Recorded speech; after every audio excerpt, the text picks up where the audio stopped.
다락 규정과 유사하게 적용을 하겠다는 부분이 되겠는데요. 경사지붕 경우에 평균 높이를 따져서 1.8m 이하인 경우에는 면적이나 층수에서 제외되고 또 높이에서도 아래로 내려와 있기 때문에 이런 규정은 허가나 신고를 받지 않아도 되는데, 자, 요약을 하게 되면 뭡니까? 난간 높이가 매우 중요하다. 기존의 난간 높이에서 지붕이 올라가게 되면은 증축 대상이다. 이렇게 설명을 하고 있습니다. 아무래도 이 부분이 뭐 한 2천만 원에서 3천만 원 정도가 나올 것으로 예상을 하는데요. 공사 예정 금액이 1,500만 원 이상이고 5천만 원 미만이면은 전문공사 등록업이 있는 건설 사업자가 공사를 해야 됩니다. 자, 여러분의 구독이 강의를 하게 하는 힘이기 때문에 여러분 구독 부탁드리고요. 제 채널 좀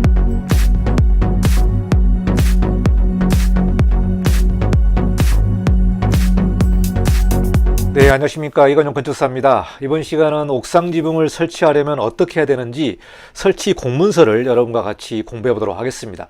최근에 국민권익위원회에서 합천군에 의결한 내용이 있습니다. 옥상 지붕, 즉 비가림 시설에 관련된 내용인데요. 비가림 시설의 높이가 다락 기준 이하일 경우에는 이행강제금을 적용할 때에 경미한 내용으로 적용해라. 또는 시정명령에 관련된 행정처분을 유예해라. 이런 내용으로 제가 영상을 좀 내보냈습니다. 자, 그러면서 이 내용을 제가 여러 지자체를 좀 찾아보니까요. 비가림 시설, 즉 옥상 지붕에 관련된 설치 공문 안내서가 있습니다. 그래서 그 설치 공문서를 좀 여러분에게 공개를 하면서 옥상 지붕을 설치하려면 어떻게 해야 불법이 아닌지 그 내용을 좀 살펴보도록 하겠습니다. 제가 옥상 지붕, 즉 비가림 시설에 관련된 내용을 여러 지자체 홈페이지를 좀 살펴봤는데요. 진주시청, 창원시청, 김해시청, 남해시청, 주로 경남권에 있는 지자체에서 비가림 시설 설치 시 건축 허가, 신고 이런 안내문을 홈페이지에 게재를 하고 그 파일을 올려놨습니다. 자, 진주시청은 21년 9월 정도로 예상이 되고요. 창원시청은 2024년 2월, 김해시청도 2024년 2월, 그리고 남해시청도 2024년 3월에 이 내용을 홈페이지에 올려놓고 국민들에게 홍보를 좀 하고 있습니다. 자, 그래서 이 내용이 두 페이지로 구성이 되어 있는데요. 제가 이 내용을 하나하나씩 여러분에게 소개를 좀 해보도록 하겠습니다. 자, 이 내용이 많은 민원이 있고 또 서로가 불편하기 때문에 이렇게 홈페이지에다가 안내를 해놓고 있습니다. 그래서 이 내용을 잘 살펴보시고 이렇게 안 하시면은 여러분이 불법 건축물이 된다. 이 내용을 좀 다시 한번 살펴보시고요. 자, 그러면은 어떤 내용으로 안내가 들어와 있는지 좀 보도록 하겠습니다. 자, 안내문 첫 페이지를 좀 보도록 하겠습니다. 건물 옥상 위에 비가림 시설 설치 관련 안내입니다. 자, 우리가 옥상 지붕이라고 얘기를 하는데 공식 공문에는 비가림 시설이라고 말하고 있습니다. 자, 그러니까 비가림 시설이죠. 비가림 시설이라고 말하고 있기 때문에 여러분이 비가림 시설은 옥상 지붕으로 이해하시면 될 것 같습니다. 자, 여기 현황을 보시면요. 노후된 옥상 평슬라브 누수 방지를 위해서 시공이 용이한 칼라 강판을 이용해서 경사 지붕을 설치하고 있다. 자, 관련법 규정에 따른 인허가를 득하지 않고 옥상 비가림 시설을 설치해서 도시미관을 저해하고 재산권 행사가 제한되는 등 여러 사회적 문제가 대두되고 있다고 현황을 먼저 소개하고 있습니다. 자, 여기서 보시면은 근거 법령이 건축법 11조의 허가와 14조의 신고 규정, 그리고 건축법 시행령의 2조 증축에 관련된 부분이 여기서 나옵니다. 증축은 높이와 면적과도 관련되어 있기 때문에 이 내용이 이제 불법 건축물과 관련된 부분이 되겠습니다. 자, 그리고 건산법에 건설업 등록 관련 기준이 있는데요. 자, 이 내용이 뭐냐면 건설공사의 시공자의 자격 조건이 되겠는데요. 일정 규모 이상이 되게 되면은 건설공사업을 등록을 해야 되겠습니다. 이렇게 근거 법령을 소개를 하고 있는데요. 이 세 개 법령을 가지고 규제를 하고 있다. 이렇게 여러분이 이해하시면 될 것 같습니다. 자, 그리고 주요 내용을 보시면요. 건축 허가와 신고 안내가 있는데요. 비가림 시설을 설치하는 행위가 증축에 해당되는 경우에는 건축주는 시장이나 군수에게 허가를 받거나 신고를 해야 됩니다. 이렇게 나와 있고요. 증축은 높이가 증가하거나 면적이 증가하는 경우에는 증축에 해당이 됩니다. 그래서 높이를 높게 올리면은 증축에 해당이 되기 때문에 이런 경우에는 시장이나 군수에게 허가를 받고 신고를 해야 됩니다. 자, 여기서 다락 규정을 참고로 말하고 있습니다. 다락 규정은 층고가 1.5m, 경사진 형태의 지붕인 경우에는 1.8m.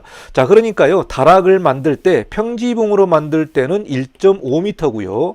그리고 경사지붕으로 만들 때는 평균이 1.8m 이하인 경우에는 다락 규정으로 보고 바닥 면적이나 층수 산입에서 제외됩니다. 자, 그런데 이 부분은 이제 높이가 증가하는 부분이기 때문에 다락 이 면적 이하로 설치할 경우에는 면제되는 게 아닙니다. 면제되는 게 아니고 일단은 먼저 다락에 관련된 규정을 말을 하고 있습니다. 자, 그래서 이 다락에 관련된 규정을 말하고 있는 것은 나중에 설치할 때에 높이와 그 면적에 관련된 규정을 말하고 있기 때문에 먼저 다락에 관련된 이해를 하시고 높이는 별도로 보고 있다. 이렇게 여러분이 보시면 될 것 같습니다.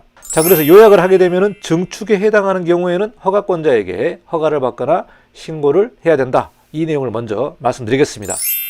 자, 첫 번째는 건축허가나 신고 대상에 해당하는 경우를 설명하고 있습니다.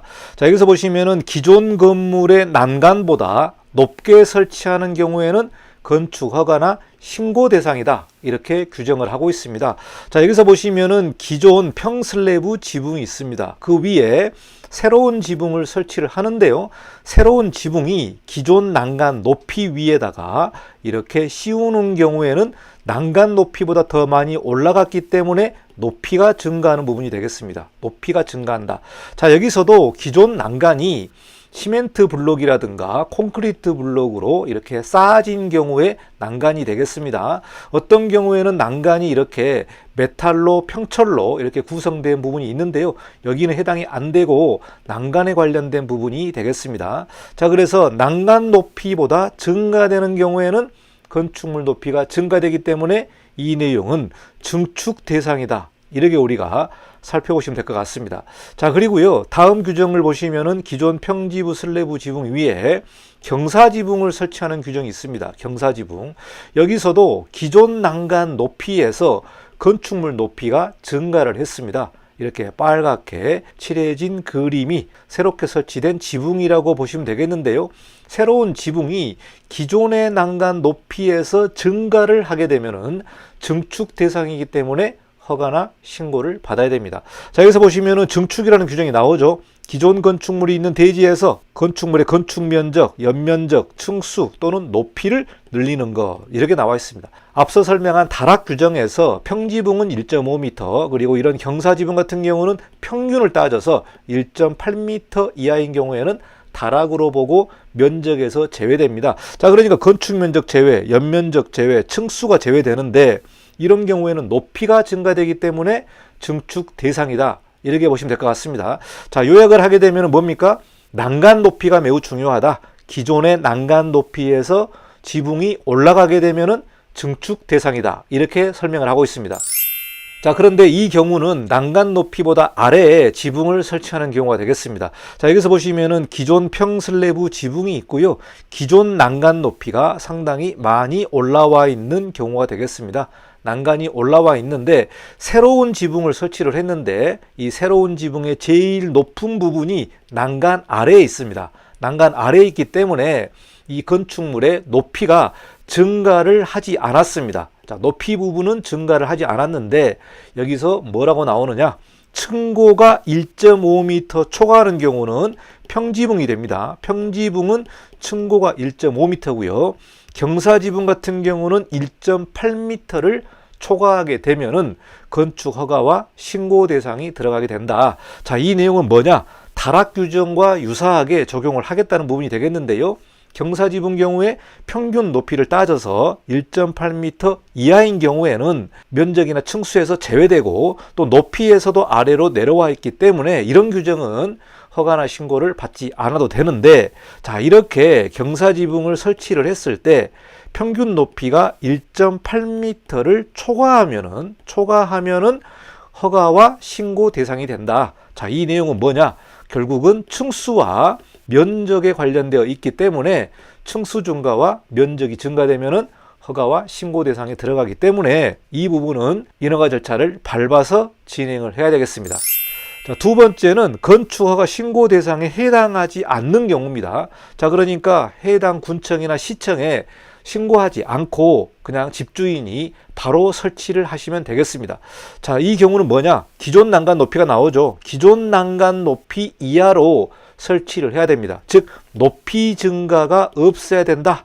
높이 증가가 없고 기존 평슬래브 지붕 위에다가 새로운 지붕을 설치할 때 높이 증가 없이 경사지붕으로 이렇게 설치를 할 수 있겠습니다. 자, 오른쪽 그림을 보시면은 기존 난간 높이 아래에 새로운 지붕을 설치를 했고요. 경사지붕으로 이렇게 설치를 했습니다. 경사지붕으로 설치를 하면서 기존 난간 높이 아래에 설치하는 경우에는 허가나 신고 대상에 해당하지 않는다. 자, 그리고 여기에 경사지붕을 봤을 때 층고가 1.5m, 경사지붕 같은 경우는 1.8m 이하여야 됩니다. 이게 높아버리면은 층수와 면적이 들어가기 때문에 안 되고요. 평지붕은 1.5m, 경사지붕은 1.8m 이하인 경우에는 면적과 층수에 제외된다. 자, 그래서 이 층고 기준은 어떻게 보냐면은 아래층 슬라브 골조 위에서 위층 슬라브 골조 위에까지가 이 층고를 재는 기준이 되겠습니다. 그래서 평지붕 같은 경우는 아래층 슬라브 위에서 위에층 슬라브 위에까지 이 높이를 우리가 층고라고 따지기 때문에 평지붕은 1.5m, 경사지붕은 평균을 따져서 1.8m 이하이면서 난간 높이 아래로 설치하는 경우에는 우리가 건축 허가나 신고 대상에 해당되지 않는다. 이렇게 안내를 하고 있습니다. 자, 그래서 이렇게 그림을 자세하게 보여주면서 시민이라든가 군민에다가 홍보를 하고 있기 때문에 이 내용을 잘 살펴보시고 지붕을 설치할 경우에는 이 규정에 따라서 설치를 하시기 바라겠습니다. 자, 그 다음은 이행강제금과 벌칙에 관련된 규정이 되겠습니다. 자, 이행강제금 같은 경우는 불법 건축물, 즉 위반 건축물에 걸려서 시정명령이 나오죠. 시정명령이 나왔는데 시정명령을 미이행할 때는, 즉 원상복구를 하라고 명령서가 나왔는데 그거를 안 하는 경우가 되겠습니다. 자, 그래서 시정명령 미이행 시 시가표준액의 100분의 50의 해당 금액에 대통령령으로 정하는 비율을 곱한 금액, 이런 내용들을 제가 지난 영상에서 한번 얘기를 했습니다. 자, 그런데 2024년 4월 22일에 국가권익위원회 의결에서 다락기준 이하이고 그 하부 공간을 사용을 하지 않았다면, 이 내용도 매우 중요합니다. 다락기준 이하의 높이로 설치를 했는데 그 아래를 뭐 다른 용도로 사용을 했다면 이게 해당이 안 됩니다. 자, 그런데 다락기준 이하의 높이이면서 그 아래 공간을 사용하지 않았다. 그러니까 그냥 단순히 비가림 시설을 설치한 경우에 이 내용이 되겠습니다. 자, 다락기준 이하이면서 사용하지 않은 경우에 이 내용은 위반 건축물이지만 경미한 사항으로 이행강제금을 부과하라고 권고를 하고 있습니다. 자, 이렇기 때문에 무단증축으로 가는 것과 경미한 사항으로 가는 것에 따라서 이 이행강제금이 10배 차이가 난다고 지난 영상에서 제가 말씀드렸습니다. 자, 그래서 이 국가권익위원회에서 이렇게 의결하고 권고를 했기 때문에 만약에 경미한 사항으로 이행강제금을 부과한다면 조금 작게 나올 것으로 예상이 되고요. 경미한 사항으로 이행강제금을 부과하거나 또는 이행강제금의 행정처분을 유예해라. 그러니까 잠시 미뤄둬라. 이런 식으로 권고를 하고 있습니다. 자, 그래서 이 권고사항을 가지고 아마 법령이 정비될 것으로 예상이 되지만 현재까지는 지자체별로 불법 건축물로 단속하는 것도 있고 아니면은 좀 유예하는 것도 있고 경미하게 하는 것도 있습니다. 자, 그래서 4월 22일 날 나온 국가권익위원회 의결이 합천군에다가 보낸 거죠. 합천군청에다가 보낸 의결 사항이기 때문에 이 내용은 지난 영상을 좀 살펴보시기 바라겠습니다. 자, 그리고 공사 안내에 관련된 내용이 되겠습니다. 자, 건설 사업자가 시공해야 하는 공사가 있는데요. 여기서 말하는 건설 사업자는 건설산업기본법의 법률에 따라서 등록을 해야 됩니다. 등록을 해서 건설업을 하는 자이기 때문에 먼저 해당 지자체에다가 이 건설 사업자를 등록을 한 업체가 건설 사업자다. 이렇게 말을 하고 있고요. 여기서 보시면은 뭐 연면적 200제곱미터를 초과하는 건축물, 그리고 주거 건축물, 이런 내용들이 나와 있는데 아무래도 비가림 시설의 옥상 지붕은 공사비와 관련된 것 같습니다. 자, 그래서 여기서 보시면은 공사 예정 금액이 1,500만 원 이상이면은 전문공사 등록업이 있어야 됩니다. 전문공사, 즉 시공사 같은 경우는 종합시공사가 있고 전문시공사가 있습니다. 그래서 전문시공사는 공정별로 등록을 한 업체가 전문공사가 되겠습니다. 자, 그런데 공사 예정 금액이 5천만 원 이상인 공사는 종합공사에 등록업이 있어야 된다. 이 내용을 좀 잘 살펴보시고, 아무래도 이 부분이 뭐 한 2천만 원에서 3천만 원 정도가 나올 것으로 예상을 하는데요. 공사 예정 금액이 1,500만 원 이상이고 5천만 원 미만이면은 전문공사 등록업이 있는 건설사업자가 공사를 해야 됩니다. 이 부분을 여러분이 좀 잘 살펴보시고요. 만약에 이렇게 안 하는 경우에는 벌칙이 있는데요. 건설산업기본법에 벌칙을 적용해서 5년 이하의 징역 또는 5천만 원 이하의 벌금, 또 41조를 위반한 경우에는 3년 이하의 징역, 3천만 원 이하의 벌금 규정이 나오기 때문에 이 벌칙도 조심을 좀 해야 될 것 같습니다. 자, 그래서 해당 지자체마다 이 비가림 시설, 즉 옥상 지붕에 관련된 내용의 부분에 있어서 적용하는 규정이 다르다고 그랬잖아요. 그래서 어떤 지자체 같은 경우는 옥상 지붕을 가설 건축물로 등록을 해서 인허가를 내주는 경우가 있었습니다. 자, 그 사례를 좀 보도록 하겠습니다. 자, 세종특별자치시 건축조례를 제가 살펴보니까요. 여기 24조에 가설건축물의 항목이 나옵니다. 그래서 가설건축물 종류가 여러 가지 나오는데 이거를 설치를 할 때에 가설건축물 축조신고를 하시고 설치를 하는 경우가 있습니다. 자, 이런 경우에는 뭐 다른 건축법 규정 적용을 안 받기 때문에 훨씬 더 수월하게 갈 수 있는데요. 자, 세종시 같은 경우는 24조 가설건축물 항목에 이 내용이 추가됐습니다. 2023년 11월 15일에 이게 추가됐는데요. 사용 승인을 받은 후 20년 이상이 된 건축물로서 지붕 누수 피해가 발생한 경우에 옥상에 설치하는 구조 안전이 확인된 외벽이 없는 경사진 지붕 형태의 경량 철골조 비가림 시설도 가설 건축물에 포함을 시키게 되는 그 조례가 변경이 됐습니다. 그러니까 20년 이상이 된 건물로 지붕에 누수 피해가 있고 옥상에 설치하는 이 경량철골조 비가림 시설이 구조 안전이 확인이 돼야 됩니다. 구조 안전이 확인이 되고 거기에 외벽이 있으면 안 되겠습니다. 즉 벽이 있다. 실내를 만들면 안 된다. 그래서 이런 단순 철제 각재 구조물을 통해서 지붕을 씌우는 경우가 되겠습니다. 자, 그리고요. 창고 및 거실 등으로 사용해서는 안 된다.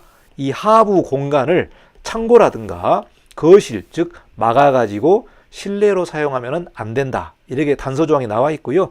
비가림 시설의 최고 설치 높이는 1.8m 이하로 하고 지붕 하단부 설치 높이는 1.2m 이하로 해야 된다. 자, 여기는 다락 규정을 적용하는 게 아니라 비가림 시설, 즉 옥상 지붕의 최고 높이가 1.8m 이하로 해야 된다. 그리고 낮은 부분, 그러니까 지붕 하단부의 설치 높이는 1.2m로 해야 되기 때문에 이렇게 높이 규정을 구체적으로 마련을 해놓고 있습니다. 자, 이렇게 설치하는 경우에는 세종시 건축조례에 따라서 가설 건축물이기 때문에 건축 증축이 아닙니다. 증축이 아니고 가설 건축물 축조 신고를 하게 된다. 이렇게 여러분이 이해하시면 되겠습니다. 자, 그래서 여러분의 해당되는 지역에 건축 조례를 한번 확인하시고 아니면은 그 건축가에 전화해서 이 부분이 가설 건축물인지 다시 한번 좀 확인을 해야 되겠습니다. 그래서 해당 지자체별로 옥상 지붕을 적용하는 부분이 다르다. 이 내용의 사례를 여러분에게 소개를 했습니다. 자, 그래서 결론은 해당 지자체마다 옥상 지붕, 즉 비가림 설치를 가설 건축물로 적용하는 경우, 즉 세종시죠. 세종시 같은 경우는 가설 건축물로 적용을 해서 좀 완화시켜주는 부분이 되겠습니다. 자, 이런 경우가 있기 때문에 여러분이 해당 지자체 건축과에 꼭 방문해서 한번 협의를 해보시기 바라고, 가설 건축물로 좀 바꾸시려면 여러분이 많은 민원을 넣어야 됩니다. 그래서 이 부분은요, 해당 지자체 의회에서 입법 발의를 통해 가지고 조례를 바꿉니다. 여러분이 시의원이나 구의원을 만나서 입법 활동을 좀 하셔가지고 건축 조례를 좀 바꾸자. 세종시 같은 경우도 이렇게 가설 건축물로 바꿨지 않느냐 이러면서 여러분이 시의회를 설득을 해야 됩니다. 그래서 이 조례를 바꾸려면은 시의회에서 바꾸기 때문에 해당 지자체별로 적용하는 내용이 다르다. 이 내용을 확인하시기 바라겠습니다. 제가 앞서 설명한 공문서 파일, 자, 2페이지로 구성되어 있는 공문서 파일, 즉 설치 안내문이죠. 공문서 파일은 댓글에 주소를 제가 남겨놨으니까 거기 들어가셔서 다운받으시기 바라겠습니다. 자, 그리고 그 내용을 가지고 여러분이 불법 건축물에 안 걸리려면 그대로 하시면 됩니다. 그대로 하시고 이 내용을 좀 보여주고 아무 문제 없도록 잘 처리하시기 바라겠습니다. 자, 여기까지 옥상 지붕, 즉 비가림 설치에 관련된 구체적인 설치 조건, 그리고 세종시의 가설 건축물에 관련된 건축 조례를 여러분에게 소개를 했습니다. 자, 여기까지 마치고 다음 영상에서 다른 내용으로 또 뵙도록 하겠습니다. 여러분의 구독과 좋아요를 부탁드리겠습니다. 감사합니다. 이건용 건축사였습니다.